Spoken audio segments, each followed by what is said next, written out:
Ladies and gentlemen, the story you are about to see is true. The names have been changed to protect the innocent.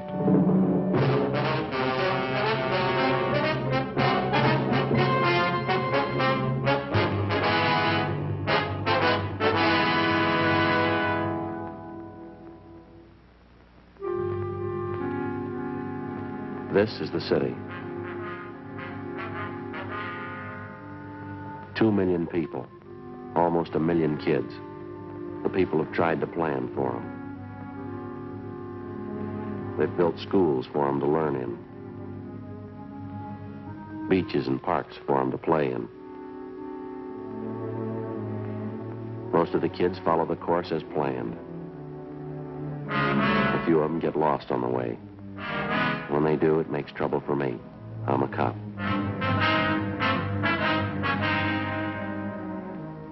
It was Thursday, April 10th. We were working the day watch out of Juvenile Division. My partner's Frank Smith. The boss is Captain Stein. My name's Friday. A crime wave had suddenly erupted among the teenagers of the city. We were getting reports of robberies, burglaries, and bodily assault. We didn't know why it was happening, but we had to try and stop it.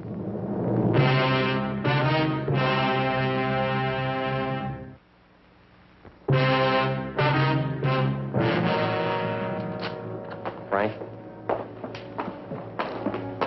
Yeah, Joe. Got a call in West Fremont. Same neighborhood we had trouble Monday night. Yeah, sounds like it might be the same gang, too. Those kids are sure moving fast. Did you leave the note for Simmons? Mm-hmm. All set. What is it this time? Movie theater on West Fremont, small neighborhood house. Mm-hmm. They had a crowd of 15 or 20 kids in there today, mixed group, boys and girls. For no reason at all, they started to tear the place up. They do much damage? Well, we can see when we get there. They told me on the phone, theater manager tried to quiet the kids down. Half a dozen boys piled all over him. One of them pulled a knife. They tore up a couple of seats, moved out into the lobby, smashed mirrors, lamps, beat up one of the ushers. Lousy little punks would give a right arm to know how this thing got started. We never had much trouble from the kids in that neighborhood out there, Joe. Not until this last month. They seem to be going crazy. Well, it's not getting any better. Burglaries, car thefts, wrecking property. Somebody's going to come out on the short end if it keeps up. It's got to happen. Well, maybe it already has, Frank. When they were ripping up that theater lobby today, one kid got hurt. What happened? 14-year-old boy. In the mix-up, he got shoved through a display case, plate glass. Cut up pretty bad. On his eyes. I'm not sure he's going to see again. In police work, the standard law of cause and effect works like it does for everything else. When a crime's committed, there's a cause behind it. There's a reason for it. And when a group of normally well-behaved kids in an average residential neighborhood start running wild, there's got to be a reason for that, too. A month before, a rash of auto thefts, petty stealing, and public disturbances had broken out suddenly in this particular neighborhood. All of the incidents were traced directly to the teenagers in the area. Why the kids had suddenly decided to run wild, we didn't know, but the amount and nature of the violations kept getting more serious. Juveniles who'd previously been picked up for petty thefts and placed on probation were now being brought in on charges of burglary. Auto thefts in the area had jumped 20%. Misconduct and drunk charges against the teenagers, girls and boys alike, increased by the week. We had a fair idea what the root of all the trouble was. So far, we hadn't been able to trace it. 3:07 p.m. We got to the neighborhood movie theater on West Fremont. We went inside. The lobby was a shambles.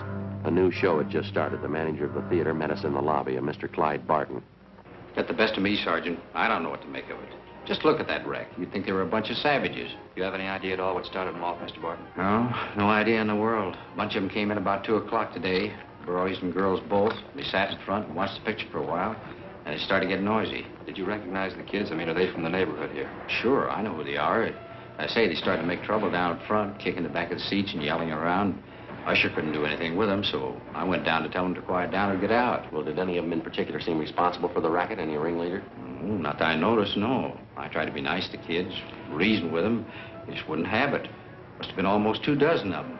When they wouldn't behave, I told them to leave. I'd give them their money back. What'd they do? Got real foul-mouthed. 1 or 2 of the girls, too. Some of the language I wouldn't even use at a stag party. Well, I got so mad, I grabbed 2 of the guys by the neck and told them to get out, and that's when it broke loose. What happened exactly? A whole crowd of them jumped out of their seats and piled on me. I fell back down there on the floor, and I started swinging. To tell you the truth, Sergeant, I was scared. I didn't know what to make of them. It seemed like a pack of animals, wild. I happened to hit this one kid, and I saw him pull out a knife and come at me. You usually get along pretty well with the neighborhood kids, do you, Mr. Barton? They don't have any grudge against you that you know of? Not that I know of, no. Up until a few weeks ago, everything was fine. I never had a bit of trouble with them. Then all this rowdy stuff began. Tell you, it's got the best of me. This is the first time you've had any trouble of any real size, is that right? Yeah, well, once in a while the kids fool around the show, talking loud, you know, but nothing like this. You know, see Fred, my usher, the way they messed him up, brutal. That little 14-year-old that they shoved through the glass showcase. Gonna be a real mess if he doesn't pull through. I was going to ask you, sir, about the kids in that crowd you recognized. You happen to know any of their names? Here's the list. 7 names in all. Every one of those kids was in that gang. I can give you a hand tracking down their addresses. Thank you. Something else. Here's what I was talking about. What's this, sir? In that scramble here in the lobby, that little box fell out of one of the kids' pockets. One of the ushers picked it up and brought it into me. Have a look inside.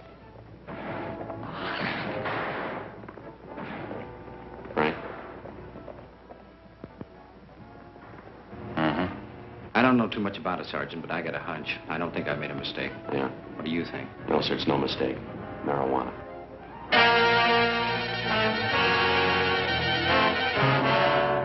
We finished interviewing the theater manager, Clyde Barton, and then we talked to the usher, Donald Masters, who recovered the small box containing the marijuana from the floor of the lobby. He told us he recognized the young fellow who dropped the box. He said the boy's name was Harold Everson, one of the names which appeared on the list which the theater manager, Mr. Barton, had given us.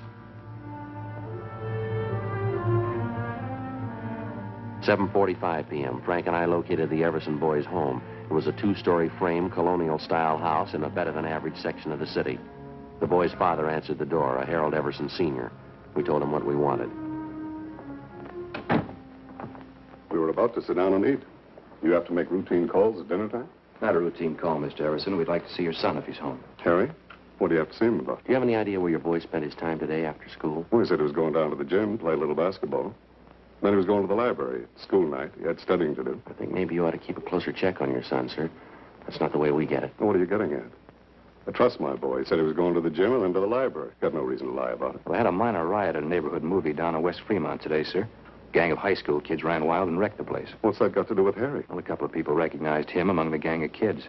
They say he did his share of wrecking along with the rest of them. Well, it couldn't be. It's a lie. Harry didn't go to the show today. Told me when he got home, he even had his books with him. He spent the afternoon at the library. I'd like to have you take a look at this, Mr. Everson. This box here, would you recognize that at all? Well, yeah. Same kind of box my stomach pills come in. Got a little acid condition in my stomach. I take these pills for it. What's all this have to do with Harry? Open the box, Mr. Everson. I don't get it. What is this stuff? Someone saw your son drop the box in the lobby of that theater today. The box contains what appears to be marijuana. Well, that's stupid. It couldn't be right. I haven't got that kind of boy. I know it isn't right. Do you mind if we talk to your son? Maybe he can explain it for us. Just a minute. I'll get him down here. Have a chair if you like. Thank you. Sure a nice place, huh, Joe? Yeah, beautiful furniture, isn't it? Nothing like period furniture. Never goes out of date. Be in style 10 years from today. Mm-hmm. We better be sure and tag by Georgia Street Hospital on the way back, see how that kid's doing, the one who was hurt at the show. Oh, yeah. Officers, this is my son, Harry. Hello, Harry. Hello. Hi, Harry. Harry just told me, officers, he doesn't know what this is all about.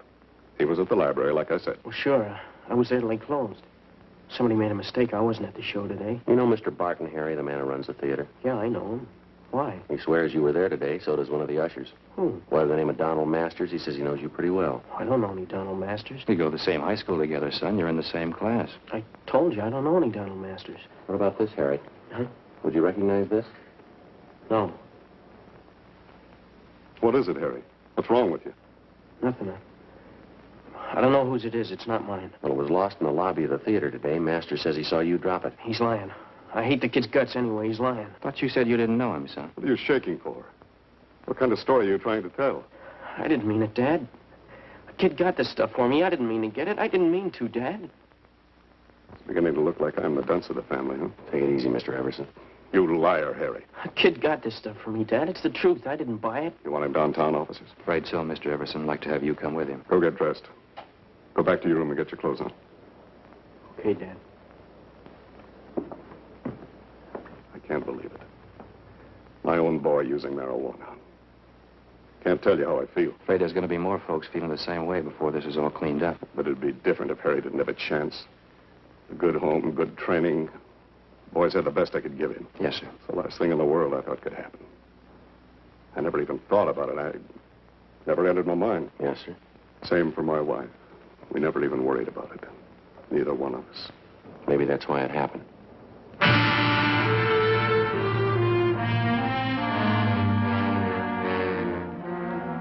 Before we left the Everson house, we checked the boy's room and came up with another small box full of marijuana, which he'd hidden back in his closet. Besides Everson and his son, Harry, 4 other teenagers who'd had a part in the theater brawl were rounded up and taken downtown along with their fathers for interrogation. By the time we finished our questioning and the teenagers had finished talking, we had most of the story pieced together. A story that had the parents so amazed that half of them thought the youngsters were making it up.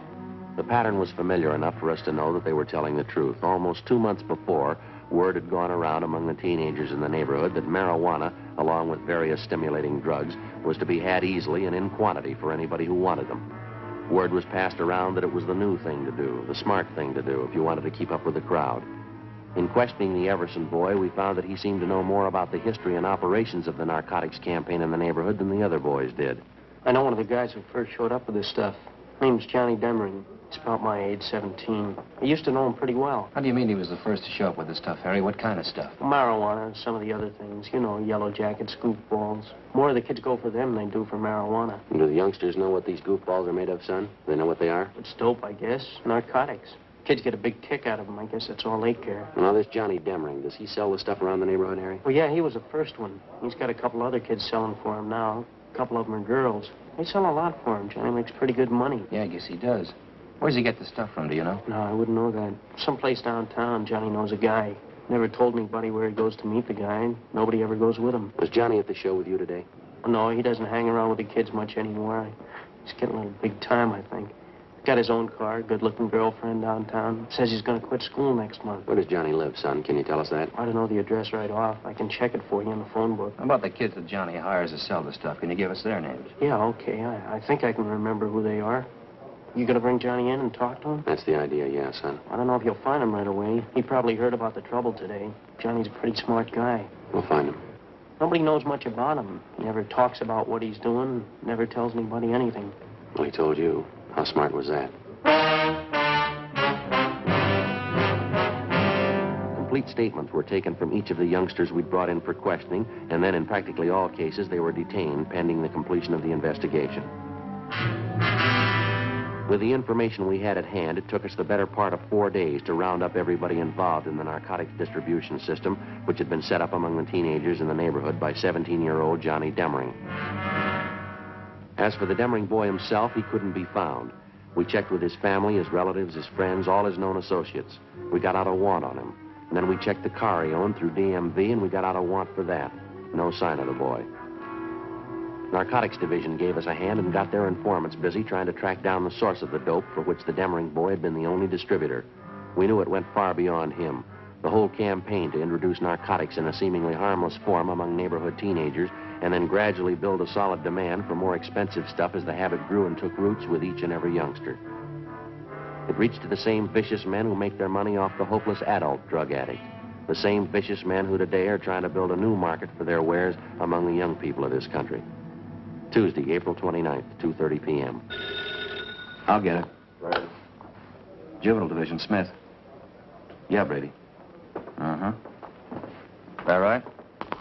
What's his name? All right. Right, goodbye. Joe. Yeah.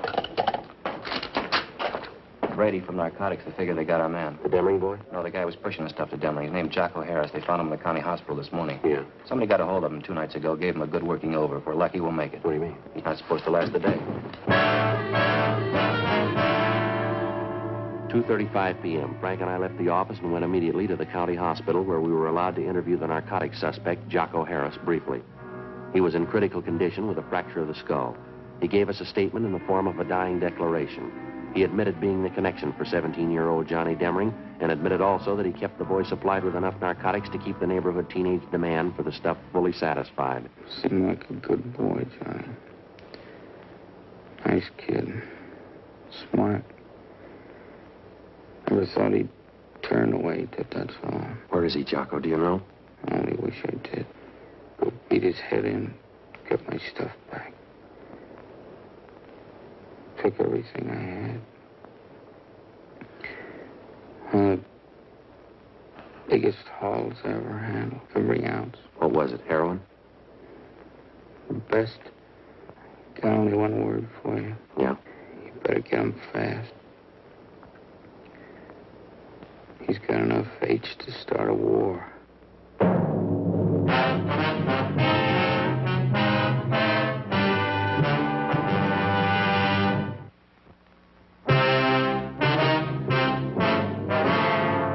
Wednesday, April 30th, 9 a.m. The hunt for 17-year-old Johnny Demring was intensified.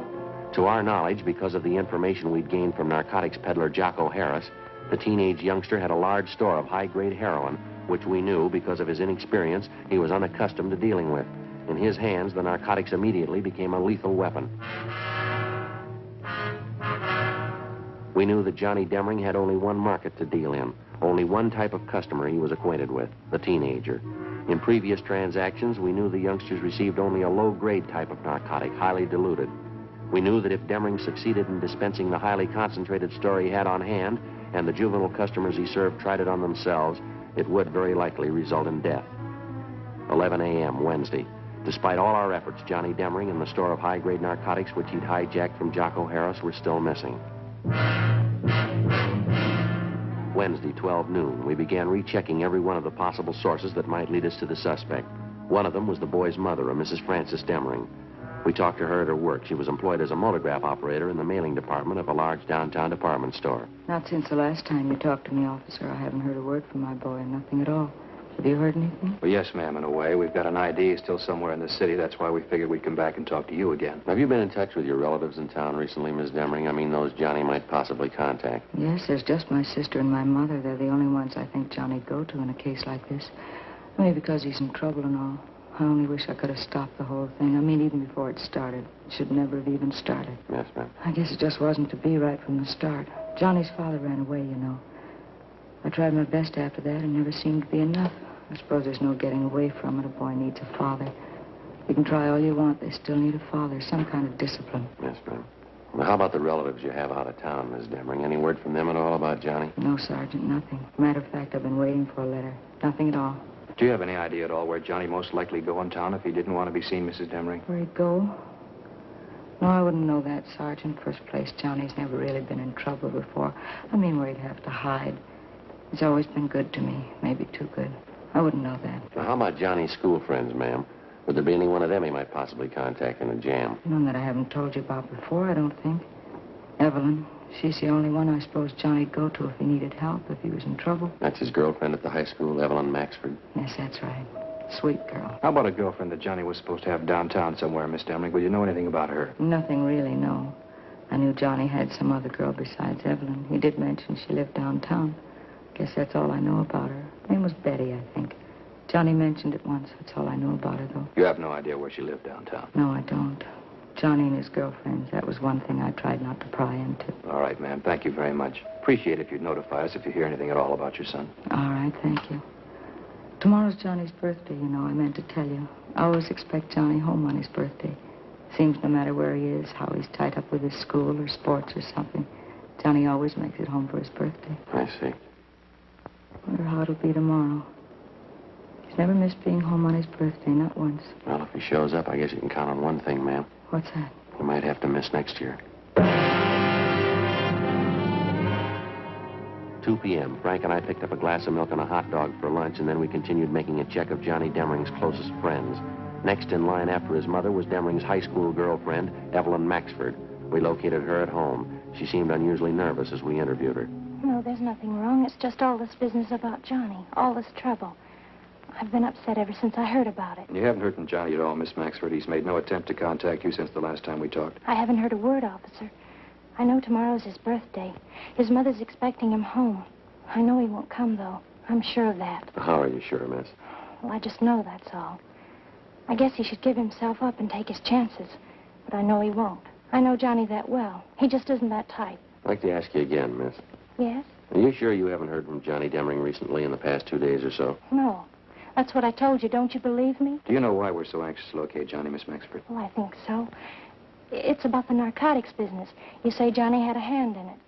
He was selling those things to the kids. I still don't believe it myself. It's a lot more than that the way it stands now, Miss Maxford. What do you mean? When he was at school, Johnny was kept supplied with narcotics by a man named Jocko Harris. He's what we call a pusher, a kind of an in-between supply man in the narcotics trade. 2 nights ago, Johnny caught up with Harris. He beat him up badly enough to send him to the hospital with a skull fracture. And then Johnny stole every bit of narcotics Harris had in his room, some of the strongest stuff he can buy on the market. That's why we want Johnny, Miss Maxford. I don't think I understand. What does it mean? Well, it means that most of the teenage kids Johnny's been supplying stuff to have been getting fairly weak grades of heroin. If he gets some of this stuff to them and the kids start taking it, it might prove too strong for them. If they take too much of it, it could kill them outright. Oh, no. Now you see what we're up against. We've got to find that boy, and we've got to find him soon. Couldn't you talk to his mother? Maybe she could tell you something. We already have, miss. She couldn't tell us anything. That's why we halfway depended on you. Why do they have to put it in my lap? Why does it have to be me? I liked Johnny for a while. I don't know what to think now. Have you heard from him, Miss Maxford? There's no reason to be afraid. You'd probably feel a lot worse if something happened to one of the high school kids, wouldn't you? Miss Maxford? I got a call from him yesterday. Johnny. He wouldn't tell me where he was. I asked him, but he wouldn't tell me. Well, what else did he say? He knows everybody's looking for him. He doesn't know about the stuff that he stole, though. I'm sure of that. He doesn't know what it could do. Did he make any dates with you? Did he want to see you? Yes, he wants to see me. He wants me to meet him this evening. Where? He's going to tell me. Excuse me, I'll have to get the phone. Hello? Yes? Oh, but I don't know. I don't really. What? 5:30? All right. Yes. Yes, I'll meet you then. All right. Bye. Sergeant, Yes, ma'am. that was Johnny just then. He wanted to make sure I was going to meet him. When? 5:30 in Lake Park, Which side, miss? the west side. Sergeant, I could hardly understand him. He said he was sick. Ma'am? He sounded sick, too. Terribly sick. It can't be true. I hope to God it's not true. What's that? The narcotics he stole from that man. You say they were powerful? Yes, ma'am, we did. Johnny's been taking them for 2 days.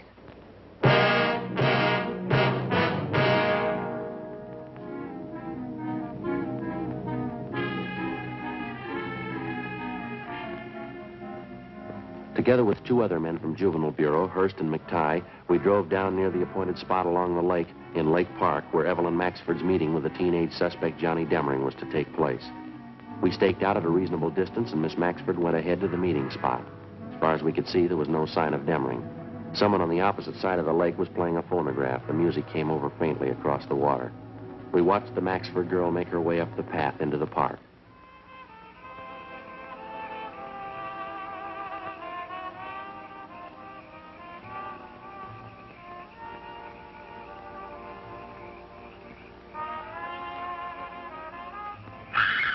Come on.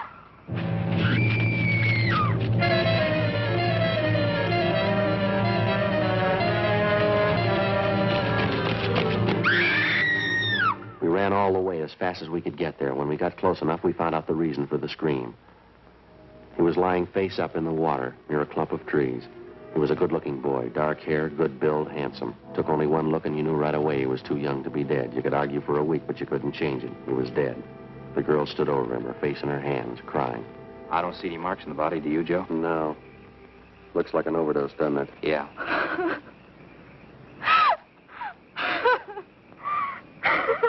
We better get her out of here, huh? Yeah. It's all right, Miss Maxford. Come on. Let's go over here.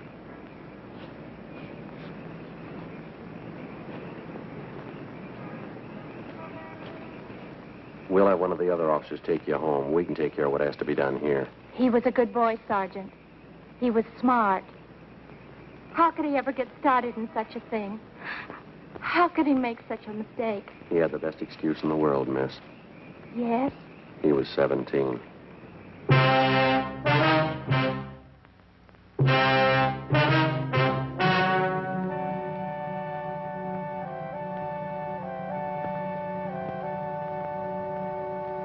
On May 2nd, a coroner's inquest was held at the County Morgue, Hall of Justice, City and County of Los Angeles, State of California. In a moment, the results of that inquest.